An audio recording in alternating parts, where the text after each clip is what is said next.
بسم الله الرحمن الرحيم.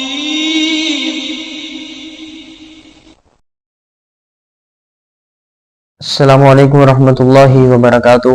الحمد للہ رب العالمین والصلاة والسلام علی رسول اللہ اما بعد. حضرت مقدام بن معد یکرب رضی اللہ تعالیٰ عنہ روایت کرتے ہیں، رسول اللہ صلی اللہ علیہ وآلہ وسلم نے فرمایا کہ ابن آدم نے کوئی ایسا برتن نہیں بھرا جو اس کے پیٹ سے برا ہو.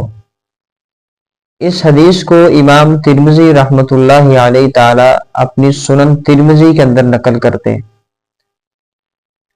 بات شروع کرنے سے قبل میں ایک چھوٹی سی گزارش کرنا چاہتا ہوں کہ آپ جب بھی میری کسی بھی ویڈیو پہ آئیں ڈسکرپشن کو لازمی پڑھا کریں.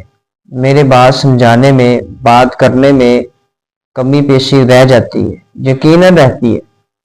تو اس کمی پیشی کو دور کرنے کے لیے ڈسکرپشن لازمی کھولا کریں. اس کے اندر تسلی بخش ہم نے اس کی وضاحت کی ہوتی ہے، تو اس کو آپ ایک دفعہ خود بھی پڑھ لیا کریں تاکہ بات سمجھنے میں مزید آسانی ہو جائے. اللہ سبحانہ و تعالیٰ میرے لیے اور آپ کے لیے مزید آسانیاں فرمائے. دین صحیح معنوں میں سمجھنے کی، سمجھانے کی، پھر عمل کرنے کی اللہ سبحانہ و تعالیٰ توفیق عطا فرمائے.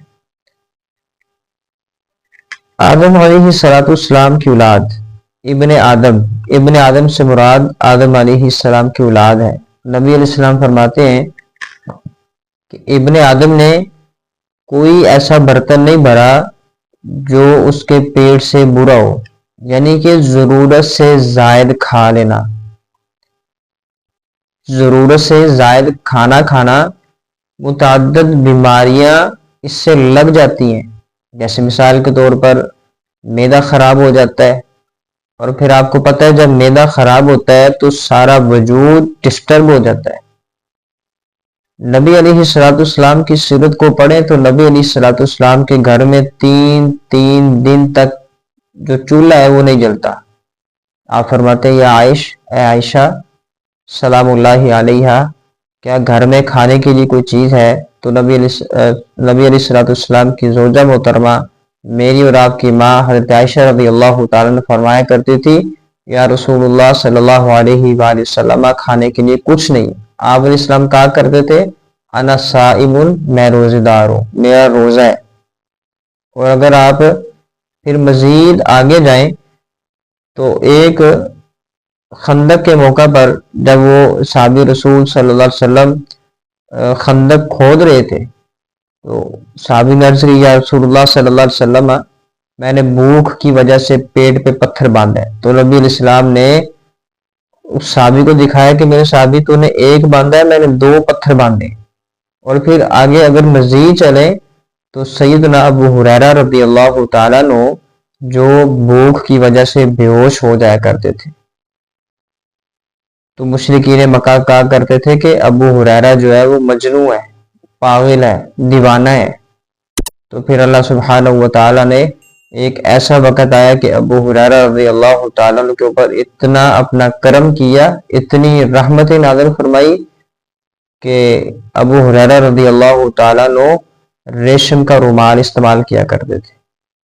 اب یہ ریشم کتنی مقدار میں مرد کے لیے جائز ہے اور کتنی مقدار میں جائز نہیں ہے یہ الگ ٹاپک ہے. انشاءاللہ اگر اللہ سبحانہ و تعالیٰ نے توفیق دی تو اس کے اوپر بھی ہم گفتگو کریں گے. تو ضرورت سے زائد کھانا بیماریاں لگتی ہیں. موٹاپے کی بیماری ہے، انسان جب پھر اس کو موٹاپے کی بیماری ہوتی ہے تو جسم کے اندر، وجود کے اندر جان بھی نہیں رہتی. تو انشاءاللہ ہم نے جب بھی کھانا ہے اپنا حصہ کھانا ہے اور نبی صلی اللہ علیہ وآلہ وسلم کی بتائی ہوئی تعلیم کے مطابق بھوک رکھ کے کھانا ہے. اور سورہ ابراہیم میں اللہ فرماتا ہے کہ لَإِن شَكَرْتُمْ لَأَزِيدَنَّكُمْ، اگر تم میرا شکر کرو گے تو میں تمہیں اور زیادہ دوں گا. تو جب بھی کھانا کھائیں، کھانا کھانے سے پہلے بسم اللہ پڑھ لیں. بعض لوگ پڑھتے ہیں بسم اللہ وعلی برکت اللہ. تو یہ دعا رسول اللہ صلی اللہ علیہ وآلہ وسلم سے ثابت نہیں ہے. صحیح بخاری کے اندر آتا ہے کہ نبی صلی اللہ علیہ وسلم نے وہ بچے سے کہا تھا یا غلام، اے غلام سم اللہ، اللہ کا نام لے. تو اللہ کا نام بسم اللہ پڑھنا ہے. اور کھانا کھانے کے بعد جو دعا پڑھی جاتی ہے الحمدللہ الذی اطعمنا وسقانا وجعلنا من المسلمین، یہ بھی دعا رسول اللہ صلی اللہ علیہ وآلہ وسلم سے ثابت نہیں ہے. ایک دعا ابن ماجہ میں آتی ہے کہ نبی علیہ السلام فرماتے ہیں کہ الحمدللہ الذی اطعمنی ھذا ورزقنیہ من غیر حول منی ولا قوہ. جو بندہ یہ دعا پڑھتا ہے غفر لہ ما تقدم من ذنبہ، اس کے اگلے پچھلے سارے گناہ معاف کر دیے جاتے ہیں. اگر آپ کو یہ دعا یاد ہے تو بہت اچھا ہے، اگر نہیں یاد تو دعا یاد کر لیں. دعا یاد کرنے تک آپ کھانا کھانے کے بعد الحمدللہ کہیں.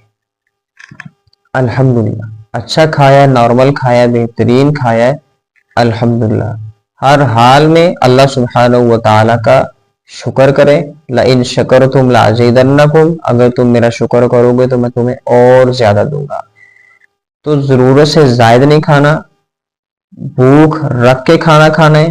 پانی پینا ہے تو پیاس رکھ کے پینا ہے. بعض لوگ ہوتے ہیں جب ان کو پیاس رکھتی ہے تو وہ اتنا پانی پی لیتے ہیں کہ بعد میں اٹھنا مشکل ہو جاتا ہے. تو یہ زیادہ پانی پینا، زیادہ کھانا کھا لینا، یہ سستی کا سبب بنتے ہیں. پھر انسان کے اوپر نیند کا غلبہ آتا ہے. جب نیند کا غلبہ آتا ہے تو پھر انسان کچھ کرنا بھی چاہے تو نہیں کر پاتا.